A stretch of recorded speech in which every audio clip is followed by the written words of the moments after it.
Jacob Man, 97.5, the KSL Sports Zone.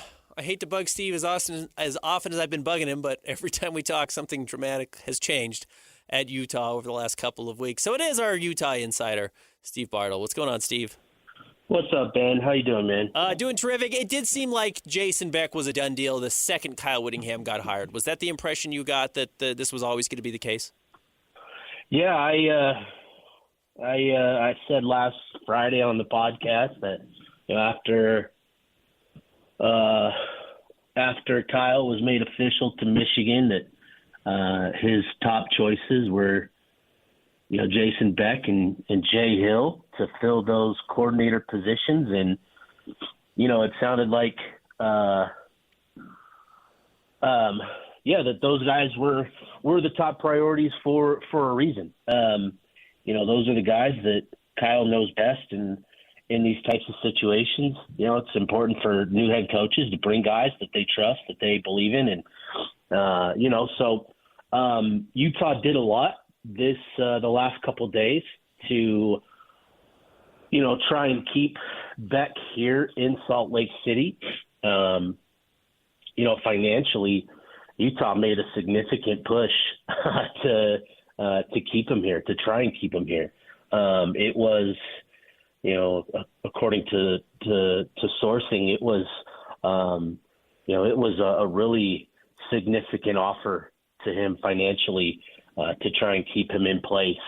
And so, I think that did a lot for all this, but ultimately Beck, he has aspirations to become a head coach pretty soon. And when you're a coordinator at a program like Michigan, you've got a lot of eyeballs on you, and that potentially leads to a lot of doors opening down the road, especially if you have success. And when you look at, the opportunities that others have had coaching as coordinators at other programs similar to Michigan, you look at Dan Lanning and what he has been able to do at Oregon after his time as a defensive coordinator at Georgia. That's the kind of opportunity that Beck could potentially be looking at, in short time here if he has success, and the opportunity to coach Bryce Underwood, that's pretty significant as well. So, this was a big part of the puzzle for Whittingham going to Michigan, and we'll see what the ripple effects are. But this was the guy that Kyle Whittingham wanted to bring, above all else, was Beck and that offense to the Wolverine program. Offensive side of the ball pretty decimated, at least in the coaching staff. Jim Harding gone as well. Freddie Whittingham gone. Coy Detmer gone. I'm sure I'm missing names. Does this feel like a emergency, or do you think they've been preparing for this now for the last week since Witt was announced? Yeah, this has been sort of the anticipation since Witt was announced that he was, since Whittingham's interest became apparent that he wanted the Michigan job. I think everybody has been preparing for this. Morgan Scalley, it seemed like he had a pretty good grasp on the defensive side of the ball with his staff, and Luther Ellis and Colton Swan and Tariq Shaw. But, Whittingham, needed guys that buy into that know his culture, that, coach his culture and what he expects. And this was a big thing for Whittingham and for Beck as well to get these additional staffers on offense. Jim Harding obviously being the biggest name there, and I think his arrival at Michigan will be celebrated because he's a big time addition to that staff. Michigan has enjoyed a lot of success in the trenches as a program traditionally, but the last couple of seasons it's tailed off a little bit, and so for them to get Harding, that was a big coup for them. And then I think the most surprising departure was Lewis Powell. Again, according to sources, Powell had indicated that he was going to stay at Utah as of Tuesday, and so the feeling was going into the Las Vegas Bowl that the entire defensive staff was going to stay in place, with Scalley, but obviously reported yesterday that Lewis Powell is going to follow Whittingham to Michigan and become the defensive end coach there in Ann Arbor. So, I think this is that was probably the biggest surprise of it all, was just kind of given what we had been hearing, and Tuesday and Wednesday that he had was leaning towards staying, but obviously he had a change of heart. And so, outside of that, I think everything that we've seen in terms of staff following Whittingham has been, anticipated. And I think for Morgan Scally, he shared in his post-game press conference that there is a plan. And I think for Utah fans, I think it's important to buy into that, but also understand that doesn't necessarily mean that answers are going to be coming immediately. This is a process for him, and I think for Scally, there is certainly a plan in place, and he'll have an idea of guys that he'll be interested in that fit his vision. But I think it'll be interesting to kind of learn the names over the next couple of weeks of who we could be seeing fill those vacant spots now that the entire offensive staff and Lou Powell have followed Whittingham to Ann Arbor. With the transfer portal opening today, do you think there's some urgency to try and get this offensive coordinator hired quickly? Yes and no. So, as long as Morgan Scally has an idea of names that he's, honing in on, you can get through the first couple of days in the portal.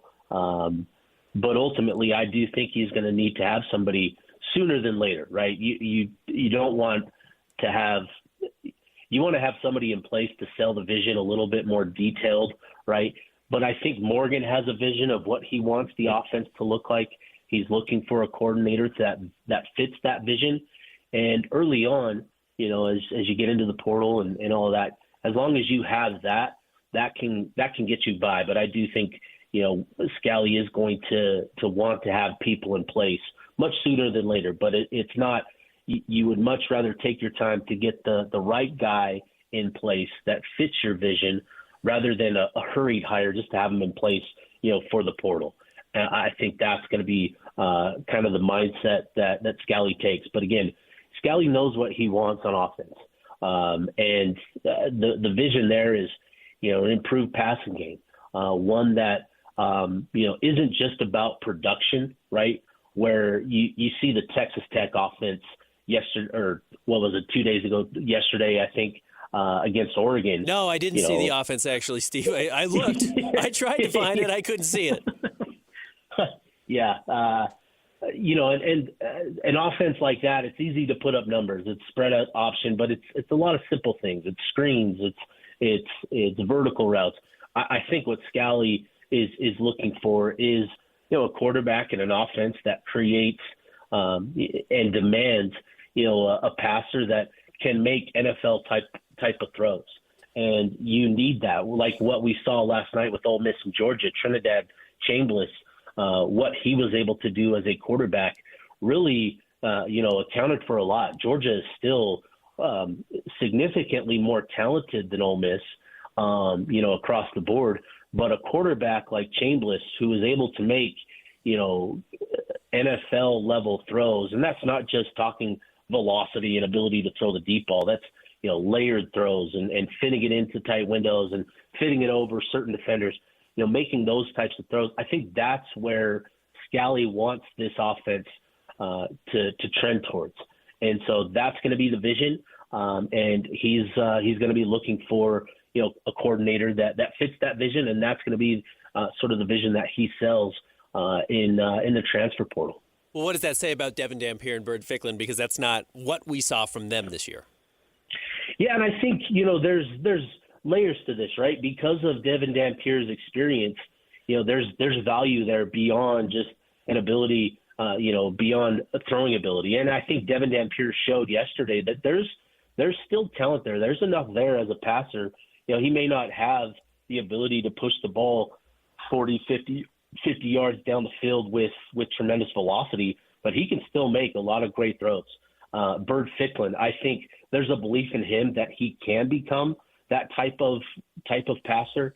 He's got an arm where it's amazing watching the ball, come off his hands. There's velocity there. There's juice in that arm that I think is a best that was the best in that quarterback room this season. So there's a belief in Bird that he can become that type of passer. Obviously, there's going to be development needed, but with Dampier, obviously it's a little bit more nuanced, where you know that maybe he's not the absolute best passer that fits that vision, but given his experience and ability to produce in other ways, the fact that he has another year remaining, I think there's a lot of interest in bringing him back to kind of lead into continuity and having as much continuity as you can next season. I think so there is that.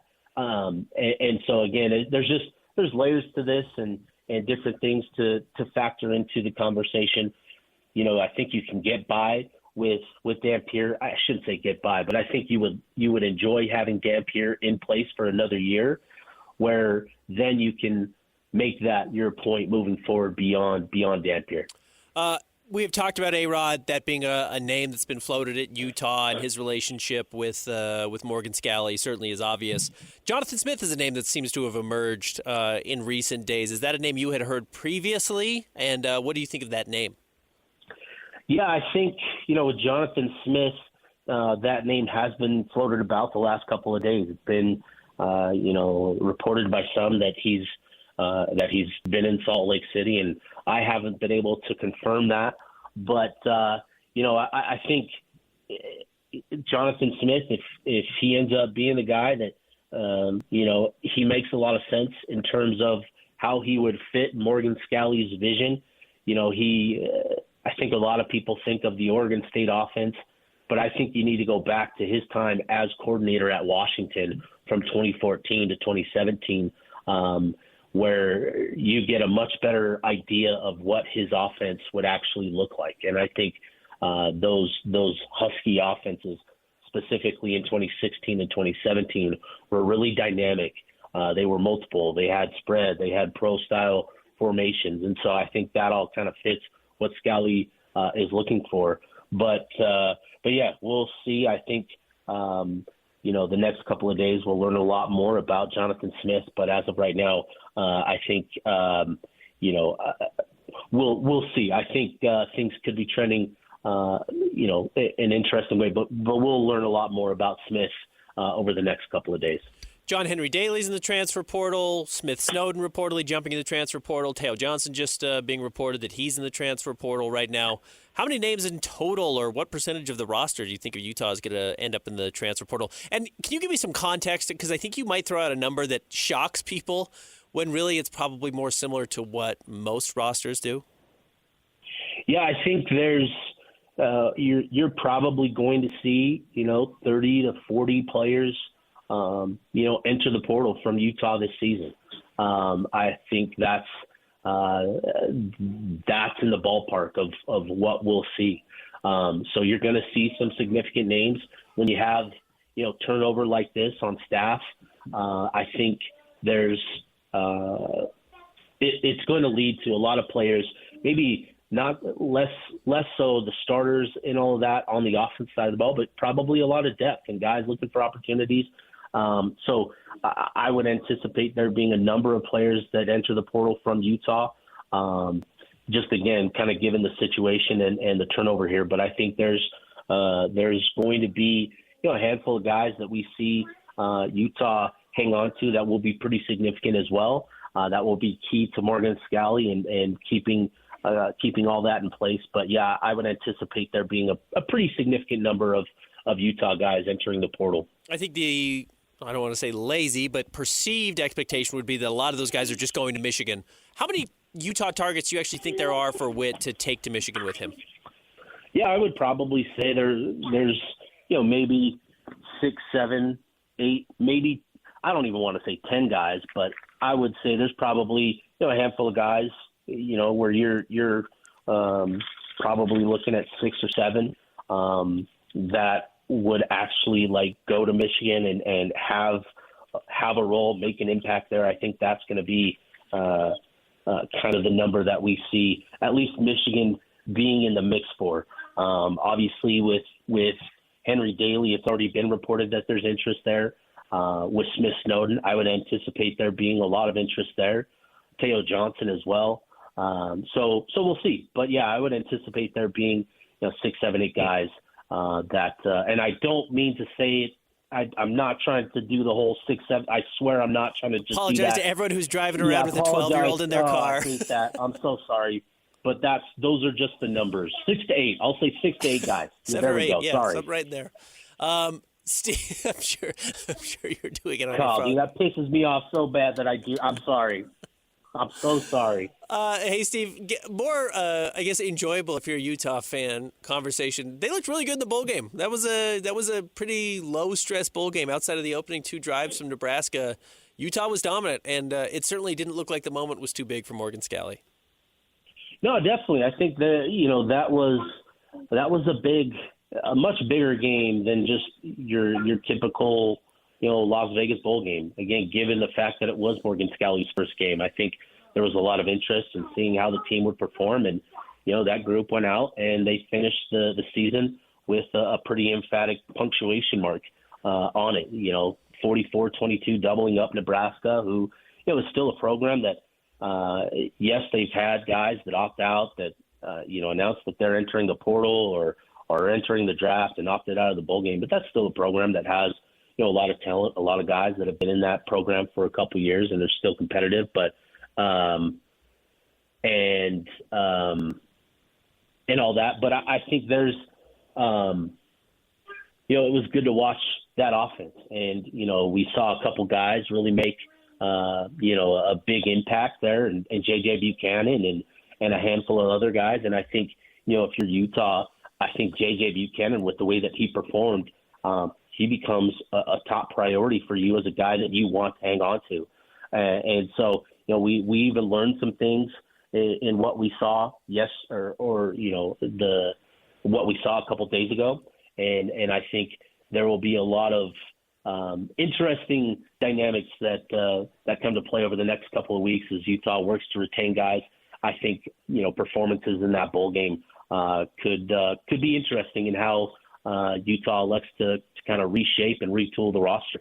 One of the things that seemed like a narrative that came out leading up to the bowl game was there was a different energy around the program with Witt gone and with Morgan Scalley there. And I don't think anyone was trying to dunk on Kyle Whittingham, but they did say it was kind of palpable. You could feel that it was a different culture already starting at Utah. Did you get a sense of that, or did you hear that same thing? Yep, I definitely got a sense of that. You could see it, pregame warmups. Watching Morgan and how he was interacting with the guys and how he was trying to fire everybody up. As the team took the field, typically we see Kyle Whittingham lead the team through the tunnel, and he's one of the first out. Sometimes but Morgan was zapping everybody as they took the field, and I think there is going to be that energy, and I think that's just sort of the nature. I shouldn't say the nature, but I think just kind of given where Whittingham is at in his career, being the old grizzled vet, he's just at that stage in life. And Morgan, this is an exciting opportunity for him, and so it's just going to be one of those things. One of the differences that we see from Kyle Whittingham and Morgan Scalley is the energy that he coaches with, is sort of the emotion that he shows. He talked about it in the post game that he wears his emotions on his sleeve, and we saw that at times during the game and after the game in the post-game press conference and the post-game, trophy presentation. He got a little choked up talking about the players and the opportunity and the moment there.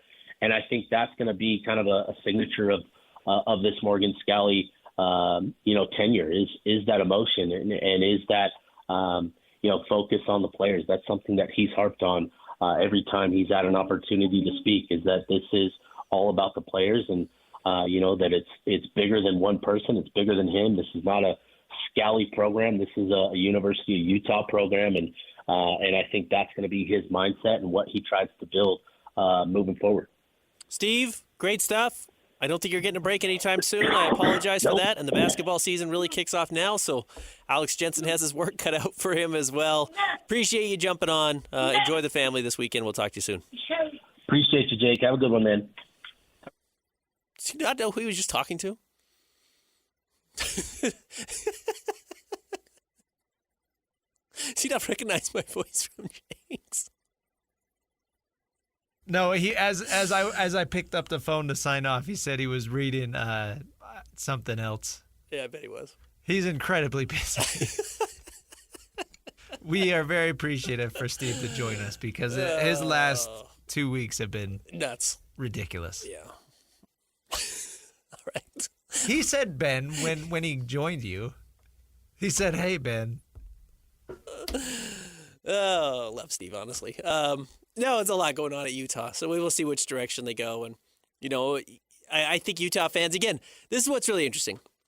We've talked about this a lot on the show, is trying to reinvent the wheel a little bit when you get the job and when you replace somebody and you think, Morgan Scalley, I'm sure, looked at Witt and just saw someone he thought did a lot wrong. Obviously did a lot right, but did a lot wrong.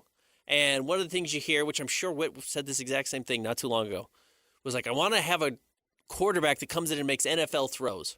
I want to see a guy who can make those difficult throws, not just raw production, but I want to see specific types of plays, specific types of throws that make it challenging as a defensive guy, the defensive background, to defend, to set up a game plan for. And if we can do that, it's going to do X, Y, and Z for us. And you think that's the goal, that's the goal, that's the goal, and you're going to go and target those guys and target those guys and target those guys. How many of those players are there in college football right now? There's not a lot. It's like 4 or 5. Like Sorsby at Cincinnati is like a notoriously very difficult person to be around. He's the top priority for everybody in the offseason, but he's really difficult to be around. He's hard on coaches. He's going to transfer right away. There's not many of them. And when you do have one, they become the top target. LSU wants you. Texas Tech wants you. Teams that have a lot of money want to throw money at you to come and join their roster. So while I understand the goal of that, it's not the wrong goal to have. Are you going to sacrifice raw production that you get going out and picking the wrong guy because you hope he can make 3 or 4 specific throws and sacrificing the production you get otherwise from less sexy, less NFL-ready quarterbacks that do just move the ball, and ultimately what you need is your defense to get a rest because your offense has been on the field for 7 minutes and results in 3 points, even if it's not the type of fancy throw you hoped you'd get.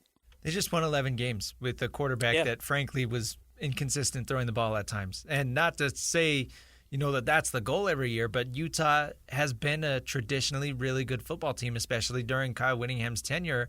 And how often did they have that NFL quarterback, right? You're not playing NFL football. You're playing college football. And there are multiple ways to win, especially with Morgan Scalley's background as a defensive head coach. Don't worry about the quarterback. Worry about getting an offense that can be functional. And if you happen to fall into a Jason Beck that gives you an offense that can score 40 points a game in conference play, then that's great. But you don't need that to win if you're Morgan Scalley. And it's nice when you have it. It really is. You have the quarterback that can make the 3 throws a game. You have to. If Utah had that, they would have gone undefeated this year. There were 3 throws they needed Devin Dampier to make against Texas Tech that he could not make. And same thing with BYU. He could not make them. Now, the reason why Utah was in the game against BYU was because Bird Ficklin was able to break off a couple of huge runs, and score on some big touchdowns. And you hope you don't lose sight of that. And again, that's the thing where maybe a guy comes in, says, I'm going to reinvent the wheel a little bit. I'm going to try something different, and then realize, oh, that's why Kyle Whittingham did it this way. Because what I'm giving up trying to get this one specific thing hurts the entire rest of the roster, not just the offense, but also the defense. Those are the types of things I'm going to be tracking. Not guarantee that that's what he's going to do, but we could see those types of mistakes being made. All right, Nick Olczyk is going to join us coming up next. Mammoth get a huge win yesterday, and now Clatyon Keller is going to be representing Team USA at the Olympics in Italy. What does that mean for the program? Stick around, Jake and Ben, 97.5, the KSL Sports Zone. Whether it's the Jazz, Utes, Cougars, or Aggies, these guys have got you covered. Time to eat, fellas. You're locked on to Jake Scott and Ben Anderson. 1, 2, 3, move it. On 97.5, the KSL Sports Zone.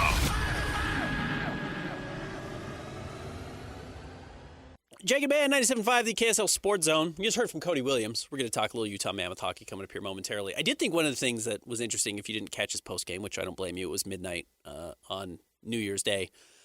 He said the name he'd been watching. I know a lot of people are saying, oh, watch his brother and see if you can become that. The player who the Jazz have pulled video of for him to watch, I'm curious how many remember this name, is Corey Brewer. Corey Brewer on those Florida national championship teams, played in the NBA for 12 years. Super thin, really skinny, but made a real career, even not being able to shoot, just being a good defensive player and slasher. And Cody talked about watching Corey Brewer. I thought that was fascinating. All right, let's welcome in our next guest. You can catch him on all the Utah Mammoth broadcasts. It's our friend Nick Olczyk. What's going on, Nick? Ben, Happy New Year, my friend. Hope you had a very happy holidays along with all of our great listeners out there. It's an exciting time of the year for a lot of reasons around the Mammoth, and a big announcement today with the U.S. Olympic hockey team. So a lot going on, but hopefully everybody's out there enjoying their holidays and wishing everyone a very happy New Year. Life is good. I mean that sincerely, and I appreciate you joining us to kick off 2026. Well, let's start with Clatyon Keller. I'm trying to get a sense still of give me some context on how big it is to have an American player representing Team USA, and that this has not been something we've been able to do in the NHL since, 2014 was the last time NHL players were competing in the Olympics.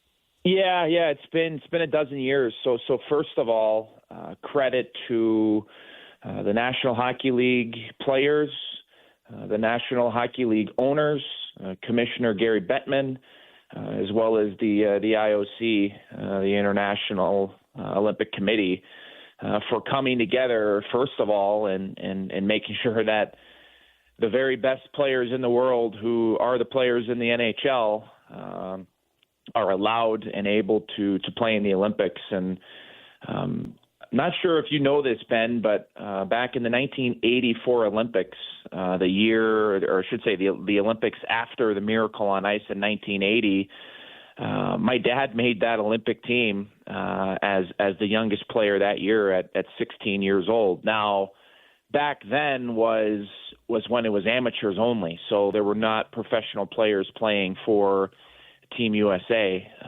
But just coming at it and looking at it from that point of view is, whether it was my dad playing on that Olympic team or other World Championship teams, the honor and the privilege, the gratitude, and the feeling of immense responsibility to represent your country, no matter the sport, no matter the country, there are not many things that can top that. And so when Clatyon Keller got that call this morning from General Manager Bill Guerin, the video was released from USA Hockey and the Utah Mammoth, and you just saw the smile on Clayton's face, and you can only imagine the emotion going through him, his family.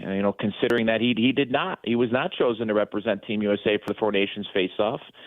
He ended up having a wonderful year the rest of last year, and then this year has been great. And also, too, I think what played a big role in his selection, aside from just what he can bring as a player, he went and represented Team USA at the World Championships this last summer and brought a gold medal to the United States for the first time in 92 years. So players that choose to be part of those tournaments, they are asked, and they can either accept or decline. I think that does play a big role when it comes time to representing their country in the Olympic Games, and if they are picked or not. And oh, by the way, Captain Clatyon Keller for the Mammoth was also the captain for Team USA at the World Championships this last summer. So very rewarding call for him this morning. Extremely well deserved. Considering what Clayton has done not only in the National Hockey League and this season, but for what he's done for Team USA his whole life, his whole career, and excited to see how that plans out come February. You know him far better than most people, I would assume, just because of how close you are to the team. How do you think he's going to handle this? He's so reserved. He seems like a bit of an introvert. He's a pretty quiet person. But do you think this decision was weighing on him? We know it's been a very difficult year for him personally. What do you think this is going to do for him emotionally? Yeah, and Ben, I think you bring up a great point. And for those that don't know, think about a month ago, maybe a little bit longer than a month, but Clayton lost his father unexpectedly, and an unbelievably massive loss in one's life to lose your father. And I think during times of loss, during times of grief, sometimes the ice is the most comfortable place, and his play, despite how he may have been feeling and probably was feeling during the grieving process, and I'm sure still to this day, his play didn't drop. If anything, I think certain areas of his game he even took to another level. And so considering everything that he's gone through this year, I give him a ton of credit for staying on the horse and continuing to trot ahead. I think the reserved part of his personality, it kind of reminds me of when you were back in school. It's like sometimes it's like the quiet kid's the one you got to be worried about, right? Like because he's usually the guy that can come out of the woodwork and make something happen. And so, with his teammates, there's laughter, there's joking. Of course, he does have a really nice personality, though. Maybe in the public eye or in the media, he's a bit reserved. But when he's around his buddies, he certainly opens up a lot and turns into a really bright kid, with friends and whatnot. But look, he's been one of the more highly touted players and American players his whole career. So I think with that comes a certain element of wanting to protect yourself from the outer world. While yes, it is important to show personality, no question. Sometimes these guys that grow up in the limelight and are in the spotlight, they attack it. And I don't know this for sure, but just trying to, from as many players as I've seen and players that I've talked to, sometimes they just err on the side of, okay, I'm just not really going to give much because I don't want to possibly do something or say something that could become a headline and go from there. But no, I think this means the world to Clayton Keller. And all you got to do is go on social media today and look up that video where the general manager of Team USA, Bill Guerin, called him, and the smile says everything. I mean, he's beaming from ear to ear, and I think that says more than any words could. So congratulations to him and to his family. And when you make the NHL, it takes a village to get you there: coaches, teammates, mentors, family. And I think you could absolutely say the same when you do get selected of the very best players in your entire country. Let's just paint that picture really quick. Like the best players in all of the United States. Clayton Keller is considered one of them, and a very well-deserved honor for him to represent the United States in February over in Italy. Now you've seen the roster. You've seen some of the rosters trickle out entirely, Canada, etc. How does Team USA stack up? I like the team. And look, there's going to be a lot of people that are going to and have questioned some of the players that did not make it. One in particular being Jason Robertson, who has the most goals and points of any American in the last calendar year. There's certainly something to be said for his offensive production. But with guys like Brock Nelson and Vincent Trocheck, guys that maybe aren't top point producers, but are going to fill holes and needs that you need throughout an Olympic tournament. You need guys that can go out and check and can kill the clock and can be reliable to make a play when something is needed to be made. And that's not even talking offense. It's when you need to go out and shut down the opposition, when you need to shut down Connor McDavid. I think other guys that, maybe are going to be players that people talk about that didn't make it. A guy like a Cole Caulfield, who may be undersized, but is a great goal scorer. Alex DeBrincat fits in that same umbrella.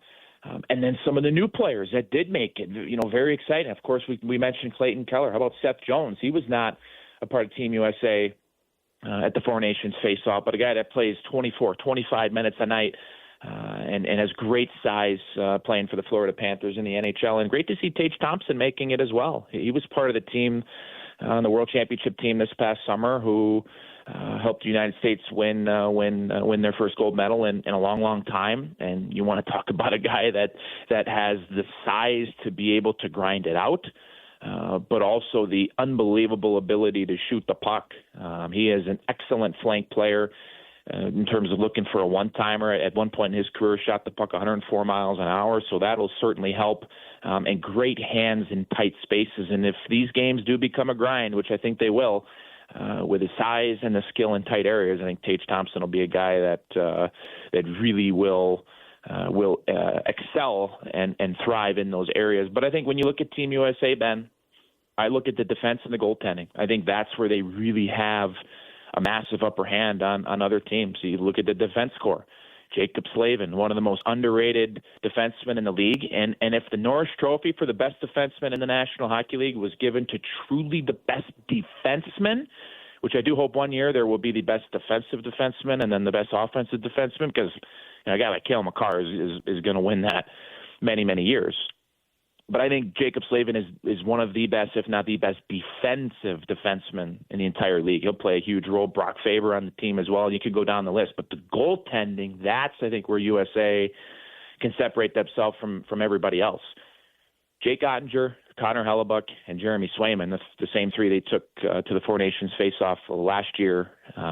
Those guys are studs, some of the very best in the league, and so hopefully a guy like Connor Hellebuck can continue to perform well and be even better in high-pressured games. So I like their chances. I am Team USA all the way. Biased, yes, being an American kid.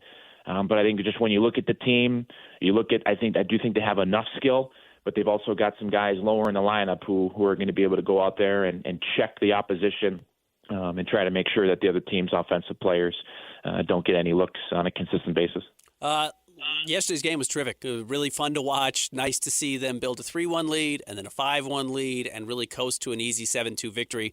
Obviously, Dylan Gunther played a huge role recording his first hat trick. What did you see, and what do you hope that's something they can build off of? Speaking of hat tricks, Ben, do you know the team in the National Hockey League that has the most hat tricks on their team? I did. I was listening. I was watching the game, and I thought, well, now Cooley has one. Gunther has one. And that was a 4-goal game, by the way, as you know. Schmaltzy has one. Or does Cooley have two this year? Because he had the true hat trick in the first period, and then he had a 4-goal game. Am I right? Correct. Yeah. Cooley has two, and did Schmaltz have one? Yep. Four hat tricks. It's unbelievable. Yeah, it's very cool to watch this team. When they explode, they seem unstoppable. And I think last game was an example of special teams playing a huge role. Okay, so first period, the first 10 minutes was a steamroll by the New York Islanders. So let's give so much credit to the guy in goal, Karel Vejmelka. His first game back off injured reserve. He had missed 2 games, and he was tested early and often from high danger areas. The Islanders had 8 turnover scoring chances in the first period alone, and it ended up being 0-0 after 1. If not for Karel Vejmelka, that very well could have been 2 or 3-0 in the first 10 minutes of the game. So first off, let's give a boatload of credit to the guy in goal. But I do think towards the end of that first period, the Mammoth had a power play opportunity when the shots at that time were 10-0 in favor of the Islanders. But I think that power play, to both units' credit, allowed Utah to settle into the game. It allowed them to get back to their offensive game that was really lacking in terms of puck movement and puck support and a willingness to get that black biscuit towards the net. And I think that really began to get some momentum on their side and allow them to get back to their game. Though they didn't score on that power play, I think it was the reset, it was the stopgap, it was plug in the hole in the boat that was taking on some water that they undoubtedly needed. And then once you get to the second period, then the offensive explosion. And I love, Ben, how you mentioned going from 3-1 to 5-1. They didn't sit back. Especially when they got into that third period, they continued to push ahead. And let's also not forget the other part of the special teams, the penalty kill. They killed off a double minor when it was 3-1 because of the high sticking call that drew some blood from Callum Ritchie of the New York Islanders. So that was a huge situation in that game as well, because all of a sudden the Islanders get one there. Okay, now it's a 3-2 game. They got even more hope and even more life that they can come back in the game. But credit to Utah, the PK came up large. And then the offensive eruption continued on to build on the lead that they had. And Dylan Guenther scoring 3 different ways. A beautiful goal for his first one where he accepted the puck in the D zone when exploding through the middle of the ice and delivered a shot that not many others in the world can, through traffic, and beating David Riddick clean. And the other way he scored his other goals as well, with not only great body positioning and skill, but different areas of shooting at the net. The one-timer, and then, of course, his third being a 5-hole shot as well. So, he's the type of guy that is continuing to grow. He's continuing to evolve his game. But the last thing I will say on that is for Guenther in particular, he mentioned coming into this season that he wanted to score different ways this year. He wanted to get to the inside more. Well, last game was a great example of that, and hopefully he can build off of what has been a great season for him so far. A guy I think should reach the 40-goal mark by the time we hit 82 games. Also want to tip of the cap to Olli Mata, who's going to be representing Team Finland in the Olympics as well. Absolutely. Not just Clatyon Keller.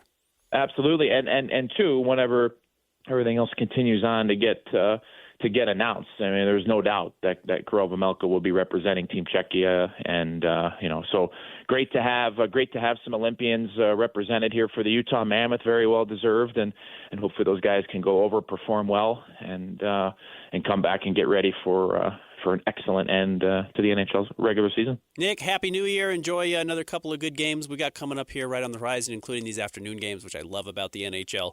And the Winter Classic tonight. Don't miss it. Winter Classic tonight on TNT outside in Miami at the Miami Marlins baseball stadium. You got the New York Rangers and taking on the Florida Panthers. So that should be a wonderful time of the year. It's the marquee event. It is the Super Bowl of the regular season in the National Hockey League. So anybody who's never seen hockey played outside in a baseball stadium, make sure you tune in 6 o'clock on TNT. That's the Winter Classic. Excited for us to get hours in the coming years, and knowing Ryan Smith the way I do, I suspect his ambition will bring one to Utah before too long. I couldn't agree more. And Happy New Year to you, Ben, and everybody there, and all the great listeners out there. All right, Nick, thanks. Anytime. There he is, Nick Olczyk, giving us a great breakdown on the U.S. Olympic team. Clatyon Keller being picked to represent the country in Italy. Very, very cool moment, and then a great win yesterday from the Utah Mammoth. All right, we'll wrap up the week. Coming up next, stick around. Jake and Ben, 97.5, the KSL Sports Zone. The sports you love, the teams you can't live without. Get a sense of urgency! This is Jake Scott and Ben Anderson on 97.5, the KSL Sports Zone. Two amigos on the airways, talking sports. They got it made, Jake's and also loves his tie-dye. Ben's got style with his scarves. Oh my.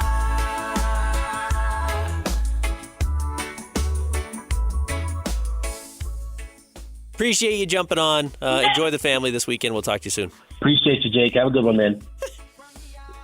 Hey, my voice, I'm a little under the weather, so my voice is already a little nasally, but does not sound jakey at all. Remember that time when Jake randomly his voice was like super high for 2 like weeks. a week? He sounded like Mickey Mouse. He didn't. He couldn't tell. He didn't know. Jake, are you okay? What's going on with you? He was fine. Glad it wasn't anything serious, but yeah, his voice out of nowhere was slightly higher pitched. Oh man, tough to hear myself back on the replay there with the voice coming and going. But anyways, college football playoff weekend in the books now, which also does itself a little bit of a disservice. I get it; people have time off during New Year's and wanted to watch the games then. Nothing to watch this weekend. Now I know it's the last weekend of the regular season of the NFL, so that's where a lot of attention is going to be going, and they probably recognize this was an opportunity to not have to compete with those games specifically. We will get back in action next week. Again, playing a game on Thursday night? I just don't feel like they've done themselves many favors with the structure of this, how long it takes to get to the games being overshadowed by other bowl games being played on certain days, the times of these kickoffs. But next Thursday, we'll have Miami taking on Ole Miss and then Oregon taking on Indiana. Who are the two best teams left? Are they playing one another in the semis? Oregon and Indiana, yeah. I think that's a lot of people think. I think, which, tip of the cap to the Big Ten, if that is the case, that the two best teams are coming out of the Big Ten.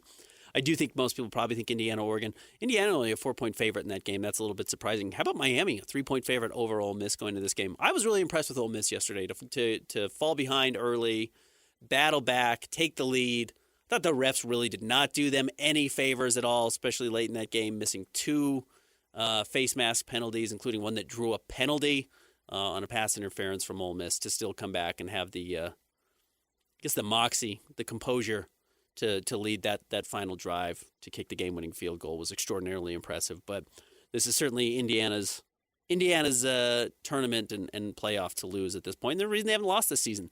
This is one of the better teams we've seen in college football history. And I know that sounds crazy. You think back at LSU or Miami in the early 2000s, the LSU team with Joe Burrow. Indiana has the quarterback. They've got the defense. They've got the coach. They've got the offensive playmakers. They've been truly, truly incredible. And they've had some wonderful moments this year. What was the game late in the season? Was it Ohio State that they came back? Or maybe it was the Penn State game where they had the touchdown, the toe tap at the back of the end zone. It had to be the Penn State game, the toe tap at the back of the end zone on the final play of the game that won it for them. They've had some really, really fun games. And truthfully, they've basically steamrolled just about everybody. They beat Oregon earlier this year, 30-20. That was a closer game.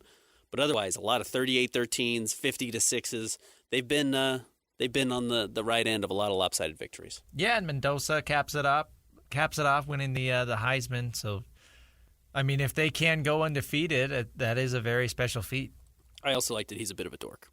Yeah, he's a lot of jokes geeky about how nerdy he is. He is not a cool person, other than he's the star quarterback on the best team in college football, and he's going to be at worst the 3rd overall pick, probably something like that. We'll see if Dante Moore, where he goes. Speaking of which, what a quarterback matchup. I guess you would have loved to have seen that in the national championship day. I started the week with it, and I'm wrapping up the week with it.